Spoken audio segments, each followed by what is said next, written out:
매일 아침 책 읽기로 하루를 시작하는 행복 습관, 미라클 독서입니다.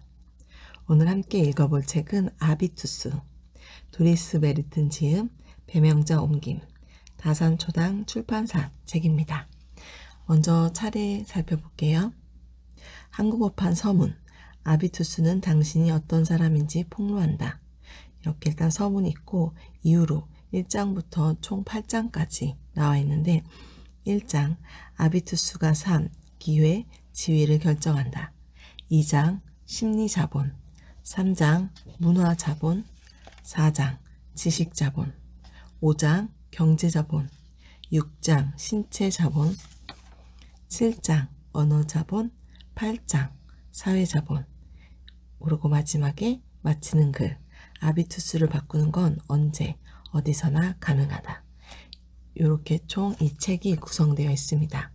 그 아비투스 이 책 앞 표면에 보면 인간의 품격을 결정하는 7가지 자본이라고 해서 심리, 문화, 지식, 경제, 신체, 언어, 사회 이렇게 7가지가 한 장당 한 개씩 이렇게 구성되어 있습니다. 그러면 서문부터 읽어보도록 하겠습니다. 아비투스는 당신이 어떤 사람인지 폭로한다. 심리학에는 크랩 멘털리티 효과라는 용어가 있다.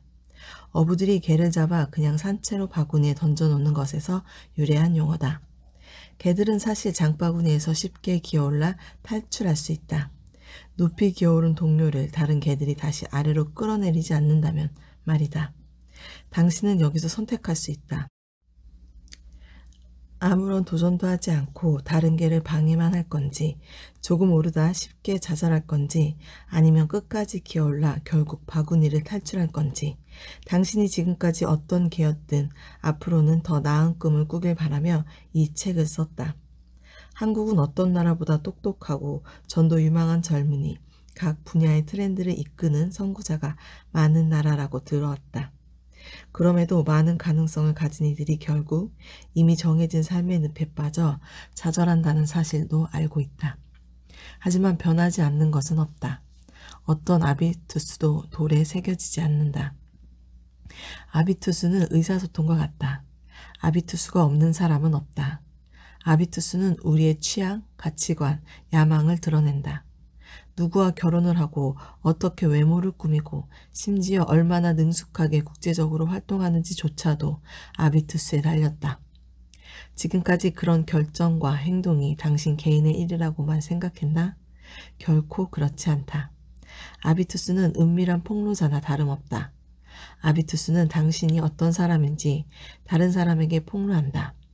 당신이 어디에서 왔는지, 당신과 어울리는 사람은 누구인지, 당신의 무엇을 믿어도 되는지, 그리고 당신이 거기에서 어떤 기회를 얻는지. 이 지점에서 고약한 합병증이 생긴다. 모든 아비투스가 똑같이 세상 사람들의 선망을 받는 건 아니다. 모든 아비투스의 저마다 강점이 있더라도 상위 10%의 자유롭고 주체적인 아비투스가 최고의 기회를 가진다. 상위 3%면 더 좋다. 그런 사람을 알고 가까이 지내는 사람은 돈과 출신에 상관없이 모든 계층에서 안전할 뿐만 아니라 잠재력을 가장 빨리 발휘할 수 있는 곳으로 진입한다. 당신의 아비투스는 당신의 과거, 가족, 교육, 경력을 통해 형성된다. 하지만 고급 아비투스가 저 높은 곳에 있는 이들의 독점적 특권은 아니다. 나는 이 책을 당신과 나 같은 보통 사람들을 위해 썼다. 계층 사다리의 중간에 있는 사람들, 교육을 중시하고 사회에 공헌하며 자신의 소득으로 평범하지만 최고로 잘 살 수 있는 사람들, 연구자, 간호사, 기술자, 관리자, 교사, 사업가, 정치인, 프로젝트 팀장, 대학생, 심리학자, 웹디자이너, 자영업자. 당신이 아는 모든 사람, 당신이 만드는 모든 것, 당신이 해내는 모든 과제가 아비투스를 만든다. 올바른 방향 설정은 당신에게 달렸다. 열쇠는 당신 손에 있다. 당신의 아비투스에 날개를 달아라. 날아올라 꼭 최정상을 차지하길 바란다. 용기와 기쁨과 큰 성공이 있기를. 도리스 메리튼 2020년 6월 바트 아바흐에서. 제1장 아비투스가 삶, 기회, 지위를 결정한다. 아비투스는 아우라처럼 인간을 감싸고 있다. 협상할 때, 데이트할 때, 어린이집을 고를 때, 사업상 접대 자리에 나갈 때, 심지어 마트에서 장을 볼 때도 드러난다. 아비투스는 인생 설계, 명성, 사고방식 및 생활방식, 식습관, 말투, 만족감, 신뢰, 사회적 지위, 성숙한 삶을 좌우하는 결정적 구실을 한다. 아비투스란 세상을 사는 방식과 태도를 말한다. 아비투스는 누구에게나 있다. 그러나 아비투스는 일부에게만 평범한 길을 만들어주고 누군가에게는 날개가 되어주기는커녕 날아오르는 것 자체를 방해한다. 하지만 이런 아비투스는 바꿀 수 있다. 어떻게? 이 책에서 그 방법을 알게 될 것이다. 높은 신분으로 태어난다는 것. 점박이 하이에나는 복합적인 사회에서 생활한다. 강한 암컷들의 지배 아래 최대 100마리에 이르는 하이에나들이 서열 집단을 구성한다. 점박이 하이에나의 미래는 태어나는 순간 결정된다. 어미 하이에나가 상류층에 속하면 그 새끼들은 최상의 미래에 대한 전망과 함께 삶을 시작한다. 독일 생물학자 올리버 헤너와 베티나 바우터가 탄자니아에서 이를 연구했다. 응고롱고로 분화구 지역을 수년간 관찰한 끝에 다음 사실을 알게 되었다. 서열이 높은 암컷의 새끼들은 태어날 때부터 생존에 매우 유리하다. 왕자와 공주로 태어난 새끼들은 어미의 살뜰한 보호 속에서 성장한다. 서열이 높은 암컷들은 직접 사냥하지 않고 서열이 낮은 암컷에게 사냥을 시켜 필요한 것을 얻는다. 이런 특권이 새끼들에게 직접적인 도움을 준다. 고귀한 태생의 새끼들은 위험으로부터 더 안전하게 보호받고 더 좋은 먹이를 더 많이 얻으며 더 빨리 자란다. 또한 어릴 때부터 상류층의 전형적인 행동 방식을 보고 배운다.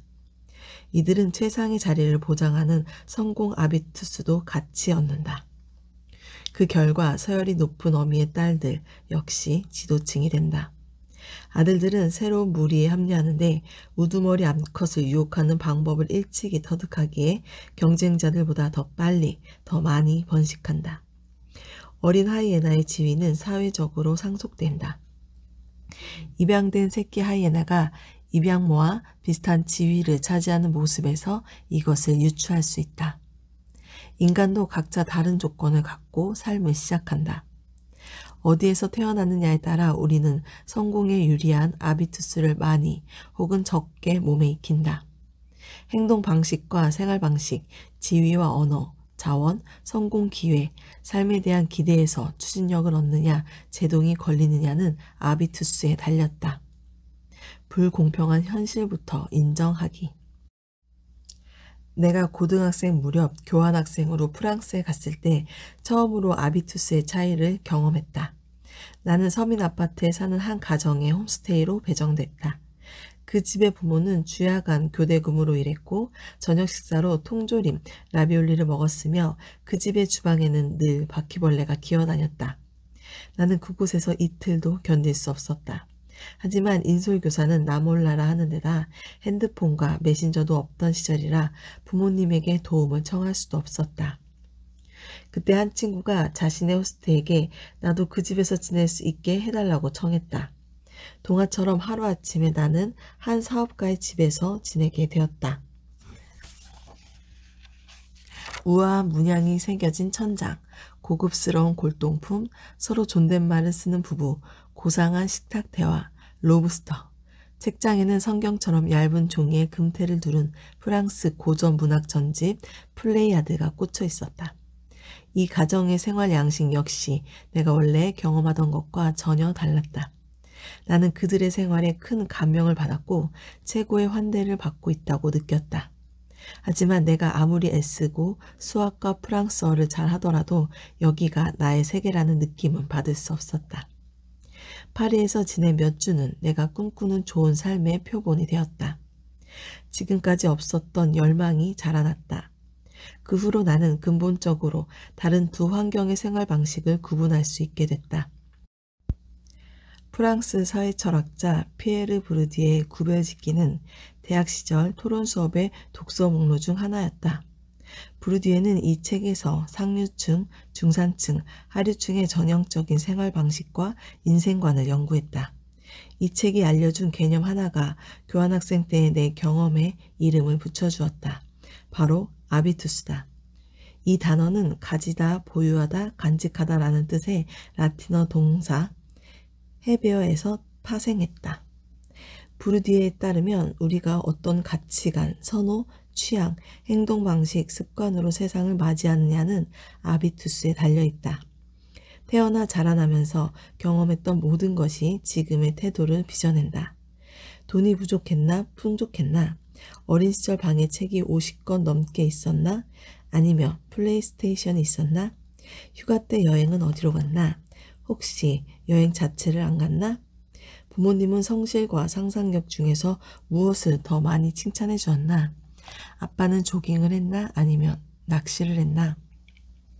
이 모든 경험이 합쳐져 나중에 무엇을 평범한 일, 추가할 만한 가치가 있는 일, 의미 있는 일로 느낄지 결정한다. 우리가 내리는 모든 결정은 우리가 어떤 사회적 관계 안에서 성장했는지와 관련이 있다. 표면적으로만 개인이 결정한 것처럼 보일 뿐이다. 이 말은 다음을 의미한다. 아비투스는 사회적 지위의 결과이자 표현이다. 아비투스는 우리 사회적 서열을 저절로 드러낸다. 우리와 비슷하게 생각하고 행동하는 사람들이 있는 곳이 우리의 아비투스와 가장 걸맞다. 그런 곳에서 우리는 자신의 본질에 맞게 산다고 느낀다. 사다리의 어느 단계에 있든 상관없이 모두가 비슷하다. 차이는 다른 곳에 있다. 모두 자신의 가정에서 아비투스를 가져오지만 모든 아비투스가 세상에서 똑같은 가치로 간주되지는 않는다. 비록 계층 간의 경계가 모호하고 많은 사람이 다양한 세계에서 내 집처럼 편히 지내더라도 적은 돈으로 건강한 식탁을 차리는 것보다 고급 레스토랑을 익숙하게 이용하는 것이 더 깊은 인상을 준다. 이런 가치평가의 차이 뒤에는 냉정한 논리가 있다. 지위와 구별짓기 게임에서는 상류층 아비투스가 모든 것의 기준이다. 그런 아비투스가 더 많은 명성을 얻고 더 많은 가능성을 가진다. 상위 10%, 나아가 상위 3%의 고급 아비투스를 가진 사람이 위로 도약한다. 이것을 못 가진 사람은 위로 오르지 못한다. 맞다, 불공평하다. 하지만 그것이 현실이다. 모든 게 돈으로 결정되는 건 아니다. 누가 최고일까? 더 나아가 누가 과연 최고 중에 최고일까? 소득이 가장 높은 사람일까? 기업 상속자, 로또 당첨자, 의학, 디지털, 교통 분야의 문제를 혁신적으로 해결해내는 자, 정치인이나 판사 같은 권력자, 최고 요리사, 올림픽 금메달리스트, 오디션 프로그램 우승자처럼 각 분야에서 최정상에 오른 사람? 아니면 유튜브 구독자 수가 수백만 명에 이르는 사람? 아무튼 돈으로만 결정되지 않는다. 다른 자원들도 의미 있는 삶, 영향력, 만족감 등의 돈만큼 결정적인 역할을 한다. 부르디에는 탁월함의 전제 조건을 자본이라고 보는데 그가 말하는 자본에는 돈과 능력 이외에 많은 것이 포함된다. 출신 배경과 인맥도 자본이다. 교육, 관계 맺는 방식, 미적 감각, 달변과 적합한 목소리 톤, 당당한 자세도 자본이다. 그리고 무엇보다 낙관주의와 안정적인 정신도 자본이다. 그러므로 남들과 자신을 구별짓고 돋보이게 할 수단은 아주 많다. 여러 범주의 자본이 인간의 잠재력을 마음껏 발휘하게 한다. 심리자본, 문화자본, 지식자본, 경제자본, 신체자본, 언어자본, 사회자본. 이 모든 자본이 아비투스에 영향을 미친다. 자본 유형을 다양하게 가질수록 더 높이 올라간다. 심리자본. 낙관주의, 열정, 상상력, 끈기, 잠재력을 온전히 실현하느냐 아니면 중간 수준에 머물게 하느냐는 심리적 안정감에 달려있다. 문화자본.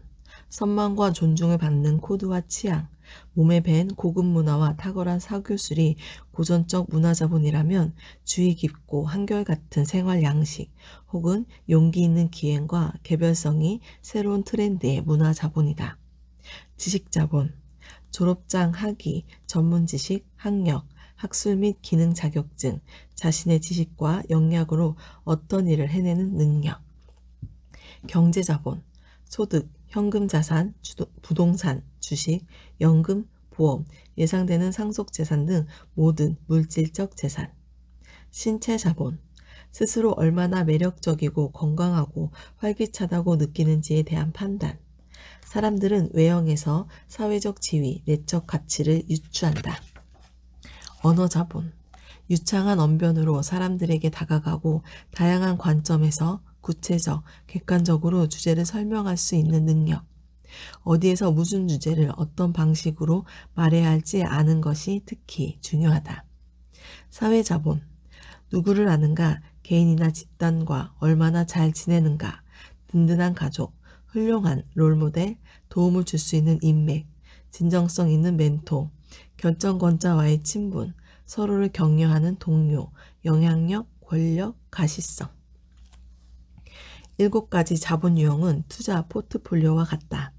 저마다 자본 유형의 구성과 비율이 다르다. 어떤 이는 돈과 인맥이 풍족하다. 어떤 이는 고급 취향과 교양으로 빛을 발한다. 또 어떤 이는 동년배들이 은퇴를 계획할 때 여전히 실력 발휘를 한다. 상류층은 보통 모든 자본 유형을 넉넉히 갖고 있고 그런 가정의 아이는 삶의 출발선부터 더 많고 좋은 자본을 쥐고 있다. 그러므로 비슷하게 좋은 교육을 받았다고 해서 반드시 비슷한 아비투스를 갖는 건 아니다. 상류층의 자손들은 자본 유형 대부분을 부모와 조부모에게서 물려받는다. 그들에게는 큰 보부를 갖는 것이 당연한 일이다. 전박이 하이에나와 마찬가지로 이런 출신 배경은 아름다운 유년기를 선사하는 것에서 끝나지 않고 평생을 최상층 혹은 상당히 높은 위치에 머물도록 보장한다. 독일 사회학자 미하엘 하르트만은 이런 배경이 얼마나 큰 장점인지를 입증했다. 그는 여러 국가의 주요 기업, 최고 경영자와 임원의 이력서를 분석했다. 독일의 경우 대부분의 최고 경영자의 상위 4%, 즉 매우 부유한 고소득 중산층 혹은 상류층 가정 출신이다. 부유한 가정 출신이라도 자기 힘만으로 경제, 정치, 문화계에서 최고의 자리에 오를 수 있다. 그러나 확실한 이점이 있는 건 사실이다. 엘리트 채용에서는 유사한 원리가 지배한다. 결정권자가 되려면 결정권자와 닮는 것이 가장 좋다. 물론 전문성도 중요하다. WHU 오토 바이스하임 경영대학원의 연구 결과에 따르면 독일의 최고 경영자 중 14%가 노동계 계층 출신이며 전문성이 중요하지 않았더라면 그 자리에 오를 수 없었을 것이다. 그렇더라도 능력은 절반의 무기에 불과하다. 어려서부터 고급 아비투스가 몸에 밴 사람은 평균적으로 2배 더 빨리, 더 쉽게 최고가 된다. 계급을 나누는 7가지 기준. 중산층 가정에서는 부모가 아이에게 영문법의 과거와 현재 완료 시제의 차이를 열심히 설명하지만 하류층 가정에서는 아이의 영문법 공부를 도와줄 사람이 거의 없다. 거대 출판사 사장의 아들은 이미 2개 국어에 능통한 채 자란다. 피라모니 후원의 회원인 아빠 덕에 9세 아이가 리사이틀에 마친 오페라 가수에게 꽃다발을 전달하는 기회를 갖는다. 처음엔 약간 쑥스러워하는 것처럼 보이지만 곧 익숙해질 것이다. 비현실적으로 보이는가? 누군가에겐 그럴지도 모르지만 상류층 부모의 생각은 다르다. 상류층 자녀들은 책임감과 자신감을 동시에 훈련하고 어려서부터 구별짓기와 탁월함을 몸에 익힌다. 그러는 동안 중산층에서는 야심, 자제력, 충동 억제 같은 다른 자질이 훈련된다. 독일 청소년 생활환경 연구에 따르면 상위 중산층의 부모는 외국어, 음악, 사회 참여 교육과 함께 아이에게 비판 능력, 생태의식, 문화적 소양을 심어준다. 하위 중산층 가정은 근면성, 현실성, 준법성을 중심 태도로 가르치고 성공 지향과 물질적 가치에 초점을 둔다. 정중한 태도와 근면성은 격려되지만 사회적 날카로움과 비주류적 관심은 마득자는 눈총을 받는다. 중산층 전체의 전형적인 아비투스는 성과 및 지위 추구다.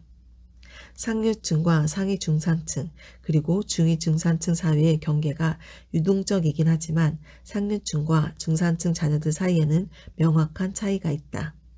그러나 한 가지 일치하는 건 거의 다 대학에 간다는 것이다. 반면 하류층 부모 중 3분의 1만이 자식을 대학에 보내고 싶어한다. 이 같은 태도를 정의하기 위해 부르디에는 아모르 파티를 주어진 상황과 계급에 순응하는 태도, 즉 운명순응으로 해석했다. 부르디에의 운명순응은 자신과 같은 계급의 다른 사람이 성취하는 것을 기준으로 야망을 품는다는 뜻이다. 따라서 가난한 부모는 딸의 미래를 위해 최고 대학의 경영학 전공보다 근로자 직업 교육을 더 유심히 살펴본다. 생존 기술과 관련된 아비투스는 상류층보다 불안정한 저임금 노동자 계층에서 더 강하게 형성된다. 인간은 스스로 현실적이라고 여기는 일에 노력을 쏟는다. 인생 설계에 모범이 없으면 자기 자신이나 자녀를 위해 그런 길을 찾아내지 못한다. 당신은 볼 수 없는 것이 될 수 없다. 빈곤 위기에 처한 아이들을 다룬 한 신간의 제목이다. 바로 이것이 문제다. 그러나 눈에 보이는 필수적인 것만 본다 해도 실용주의, 응집력, 좌절을 견디는 힘, 자신과 타인에 대한 강인함 등의 역량이 생긴다. 부르디에는 아비투스를 세 계급으로 분리해 단순화했다. 단순화는 사회적 차이를 이해하는 데 유용하지만 실제 현실에선 훨씬 더 다층적이다. 7가지 자본 유형의 혼합이 각각의 아비투스에 각인되기 때문에 복합적인 아비투스가 형성된다. 예를 들어 몇몇 자본 유형은 아주 많은 반면 나머지 자본 유형이 부족한 경우가 생길 수 있다. 개별 자본 유형의 평균 이상으로 많아지면 그 범주에서 자신감과 특권이 생긴다. 그러나 기본적으로 7가지 범주 모두에서 탁월한 사람만이 부와 차별성 그리고 권력을 갖는다. 출신 배경에서 벗어날 수 있다. 하류층, 중산층, 상류층, 최상층 사이에는 차이가 있고 그 차이는 작지 않다. 그래서 뛰어난 마국간의 말이 추월 코스를 달린다라는 속담이 오랫동안 불분율처럼 통했다. 부르디의 유명한 말이 이런 관점을 뒷받침하는 데 즐겨 인용된다. 어떤 사람의 아비투스를 알면 그 사람이 어떤 행동이 자신의 발목을 잡을지 직관적으로 알 수 있다. 그렇다면 고급 아비투스는 높은 계층만의 특권일까? 보통 사람은 부분적으로만 풀 수 있는 비밀 코드일까? 아니다. 아비투스를 굳어버린 습관으로 여기는 것은 짧은 생각이다. 당연히 우리의 성향과 편애는 삶의 경험과 함께 변한다. 인간은 상황에 맞춰 태도를 바꾼다. 모든 계층과 분야에서 사람들은 자신의 기회를 최대한 활용하고 새로운 환경에 적응하고 자신이 가진 것을 세상에 내놓는다. 이 과정에서 우리의 수준은 계속 올라간다. 부르디에가 명확히 말한 것은 아비투스는 새로운 경험을 통해 끊임없이 변한다. 부르디에 자신이 최고의 사례다. 부르디에는 1930년대에 피레네 산악지대에서 성장했다. 그의 아버지는 농부의 아들로 태어나 우편 배달부가 되었고 나중에는 작은 마을의 우체국 국장이 되었다. 부르디에는 농민 계급에도 시민 계급에도 속하지 않아 소속감 부재로 괴로워했다. 결국 김나지움을 다니기 위해 도시로 나왔고 대학 공부를 위해 파리로 갔으며 인류학자와 사회철학자로서 최고의 경력을 쌓았다. 그는 전 세계에서 최고로 꼽히는 고등교육기관인 콜레주 드 프랑스에서 교수로 재직했다. 이처럼 아비투스는 바뀔 수 있다. 우리는 출신 배경에서 벗어날 수 있다. 아비투스가 어떻게 세계관, 취향, 야망을 결정하는지 알면 출신 배경에서 쉽게 벗어날 수 있다. 심리학자 니콜 스티븐스의 연구팀이 실험을 통해 이것을 입증했다. 연구팀은 교육을 제대로 받지 못한 채 자란 대학 신입생을 두 그룹으로 나눠 다른 종류의 오리엔테이션 행사에 보냈다. 한 곳에서는 학교 성적을 방해할 수 있는 장애물과 그것의 극복 방법을 배웠다. 다른 곳에는 교육과 거리가 먼 가정에서 자란 아이들이 맞서 싸워야 하는 도전 과제를 구체적으로 다뤘다. 1년 뒤에 명확한 차이가 드러났다. 출신 배경의 불리함을 구체적으로 고민했던 신입생들이 비교 집단보다 월등히 좋은 성적으로 1학년을 마쳤다. 게다가 그들의 성적은 상류층 학생들과 비슷했다. 출신 아비투스는 비록 우리의 일부이긴 하지만 우리가 출생 배경을 뛰어넘어 성장하는 것을 막지는 못한다. 출신 배경을 뛰어넘을 기회가 지금처럼 활짝 열려있는 때는 없었다.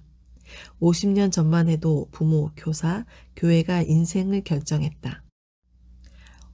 오늘날의 대부분이 깊고 넓게 교육을 받고 무엇에 열정을 쏟으며 어디서 살지 직접 결정한다.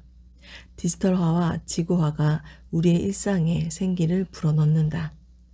정보 접근성은 무제한이다. 기존의 인생 설계가 갑갑하게 느껴지면 언제든 바꿀 수 있다. 이전 세대보다 훨씬 자주 직업, 배우자, 분야, 도시를 바꾸고 흥미진진한 생활 양식을 익히고 사람들에게서 영감을 얻고 낯선 기업 문화를 받아들인다. 옛날에는 꿈조차 못 꿨을 것을 열망하고 직접 실현할 가능성을 찾는다. 그러나 동시에 한계에 부딪히고 새로운 환경에 진입하자마자 기존의 아비투스가 걸림돌이 되는 경우도 있다.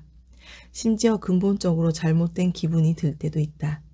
그것이 불안감을 만들고 자신감을 갉아먹는다. 새롭고 어색한 사회적 코드에 익숙해지려면 학습이 필요한데 그런 걸 가르쳐주는 인터넷 강의는 없다.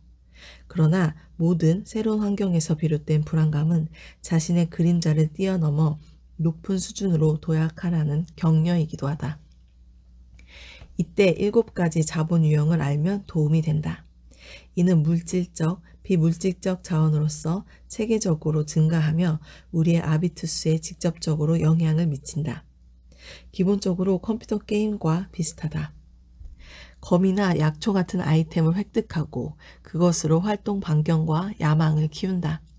그러나 한 가지, 유년기에 몸이 밴 아비투스는 아주 깊이 자리한다는 사실을 기억해야 한다. 새로운 경험을 통해 바뀌기도 하지만 우리가 원하는 만큼 빨리 바뀌진 않는다.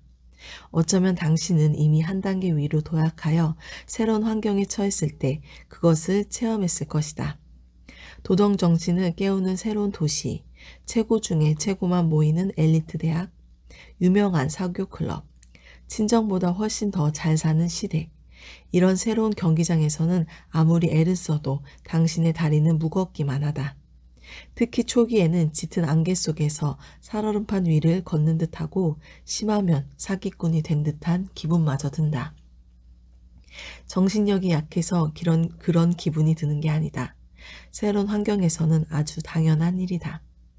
삶이 어느 방향으로 가든 아비투스는 언제나 느릿느릿 뒤따라오기 때문이다. 새로운 상황에 아비투스가 완전히 적응할 때까지 이런 뒤처짐이 계속된다. 부르디에는 이런 뒤처짐을 히스테리시스라고 부른다. 책, 에티켓 세미나, 경영자 교육 등이 자기 개발을 지원해주지만 새로 익힌 행동 방식이 어딘가 모르게 어색하고 방금 배운 티가 나는 것을 막아주지 못했다. 새로운 환경에서 어느 정도의 활동을 해야 그곳의 게임 규칙을 내면화할 수 있고 진짜 소속감을 느낄 수 있다. 우리의 행동이 애쓰는 것처럼 보이지 않고 자연스럽게 느껴지기까지는 오랜 시간이 걸리지만 그렇게 차곡차곡 쌓인 아비투스는 빌려입은 가짜가 아니라 진짜 외투다. 콜롬비아의 사회학자 샤무스칸의 말처럼 우리는 타고난 취향, 가치관, 성향을 그대로 받아들이는 대신 자신이 닮고 싶은 역할을 배우고 행동한다. 시간이 지나면 연기가 아닌 타고난 본성처럼 보이게 된다. 그러므로 새로운 곳에 처음부터 완전히 소속되고 싶더라도 여유를 갖고 아비투스가 서서히 물들게 놔두기를 권한다. 관찰하라. 뒤로 물러나 상황을 탐색하라. 그리고 적합한 아비투스가 저절로 생길 것을 믿으라. 우리는 오랫동안 그것을 경작하기만 하면 된다. 아비투스의 뒤처짐은 심지어 장점이기도 하다. 히스테리시스는 위와 아래 두 방향으로 효력을 낸다. 그러므로 위에서 다시 아래로 미끄러지더라도 위에서 형성된 아비투스는 오랫동안 유지된다. 전형적인 예가 가난해진 귀족이다. 영토는 사라지지만 주권은 남는다. 그뿐이랴 한번 획득한 자본 유형은 아주 단단히 정박해 다음 세대까지 상속된다. 진짜 최정상은 어디인가? 아마존 창립자 제프 베조스, 도널드 트럼프, 영국 여왕, BMW 대주주 크반트 가문, 브루나이 술탄, 이들의 공통점은 무엇일까? 이들은 사다리의 꼭대기에 있다. 더 높이 올라갈 곳이 없다. 그래서 최정상의 뜻을 묻는 질문에 간단히 대답할 수 있을 것 같다. 누구보다 부유하고 권력이 많고 유명하고 실력이 뛰어나면 최정상에 있는 것이다. 그럴듯하게 들린다. 하지만 이 대답은 다음과 같은 결정적 질문에 답이 되진 않는다. 커트라인이 어디인가? 일반 대중과 최정상의 경계는 어디인가? 최정상에 속하려면 무엇을 성취해야 할까? 사회에서 상위 3분의 1에 속하고 그래서 국가소득세 세수의 79%를 감당하는 집단에 속하면 최정상에 있는 걸까? 더 좁혀서 상위 10%를 최정상으로 정의해야 할까? 아니면 상위 1% 혹은 0.1%로 더 좁혀야 할까? 기준점을 그렇게 높이 두면 1년에 수십억 원에서 수백억 원을 버는 부자와 슈퍼리치들은 아예 우리가 사는 세상 밖에 있게 된다. 기준점이 어디에 있든 최정상의 범위가 얼마만큼이든 경계는 임의적이다. 그러나 최정상의 정의를 어렵게 하는 걸림돌이 하나 더 있다. 무엇을 최정상으로 느끼냐는 완전히 주관적이다. 사회적 위치에 따라 다르고 어디에 시선을 두느냐에 따라 다르다. 어떤 기대를 갖고 있는가? 최고의 성과를 어떻게 정의하는가? 다른 사람의 탁월함을 어떻게 느끼는가? 모든 것은 관점에 따라 달라진다.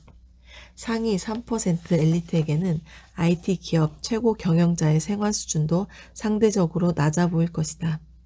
반면 하위 3분의 1에 속한 계층에서는 IT 부서 팀장의 삶도 아주 대단히 보이고 중산층에 속하는 것이 행복 그 이상으로 보일 것이다. 위로 올라갈수록 최정상의 기준은 점점 더 높아진다. 최정상은 통계적 순위와 한계치만의 문제가 아니라 개인적 인식의 문제이기도 하다. 그러므로 최정상이란 사회적 위치든 인생 성과든 만족감이든 당신이 최고라고 여기는 바로 그것이다. 도약을 가능하게 만드는 고급 아비투스. 나는 상위 3%를 위해 이 책을 쓴 게 아니다. 당신과 나 같은 보통 사람들을 위해 썼다. 이런 계층 사다리의 중간에 있는 이들은 성과 지향 아비투스가 강할 것이다. 이들은 자신의 환경에서 튀어보이는 꿈들을 기꺼이 실현한다. 더 큰 계획 앞에서 움츠러들게 하는 장애물을 털어낸다. 자신이 원하는 집단의 진로를 찾아낸다. 경쟁에서 자신을 돋보이게 한다. 이들은 새로운 아비투스를 구축해 돈이나 능력만으로 안 되는 더 많은 가능성을 발견한다. 당신에게 필요한 것은 비밀스러운 지식이 아니다. 아비투스를 풍성하게 하는 자본 유형은 명확하다. 상류층으로 태어나지 않아도 고급 아비투스를 성취할 수 있다. 이 책을 읽는 동안 당신은 다음을 이해하게 될 것이다. 부유한 가정 출신이 남들보다 뛰어난 점은 있다. 그러나 절대적이진 않다. 무엇이 아비투스를 내적으로 강화하고 성공의 기회 그리고 영향력을 키우는가? 탁월함의 아비투스를 구축하기 위해 상류층의 숨은 코드를 이용하는 방법. 새로운 사회계층으로 진입하는 입구를 어떻게 찾을 것인가? 위아래, 대각선, 그 사이? 새로운 환경에 곧바로 적응하지 못하는 것이 정상인 이유. 명문대학 학비를 내지는 못하더라도 자녀에게 최적의 출발 조건을 마련해주는 방법. 까다로운 대화 상대나 목표 집단을 같은 눈높이에서 마주하고 접촉하는 방법. 위대한 경력을 쌓기 위해 노력하든 특별한 재능을 실현하거나 성과를 더 많이 인정받고 싶든 고급 아비투스는 당신의 목표 달성을 도울 것이다. 그리고 시야를 넓히고 가능성을 높일 것이다. 당신의 위치를 새롭게 설정할 기회가 왔다. 여기까지가 1장이었습니다. 오늘 미라클 독서는 여기까지 읽겠습니다. 오늘도 감사합니다.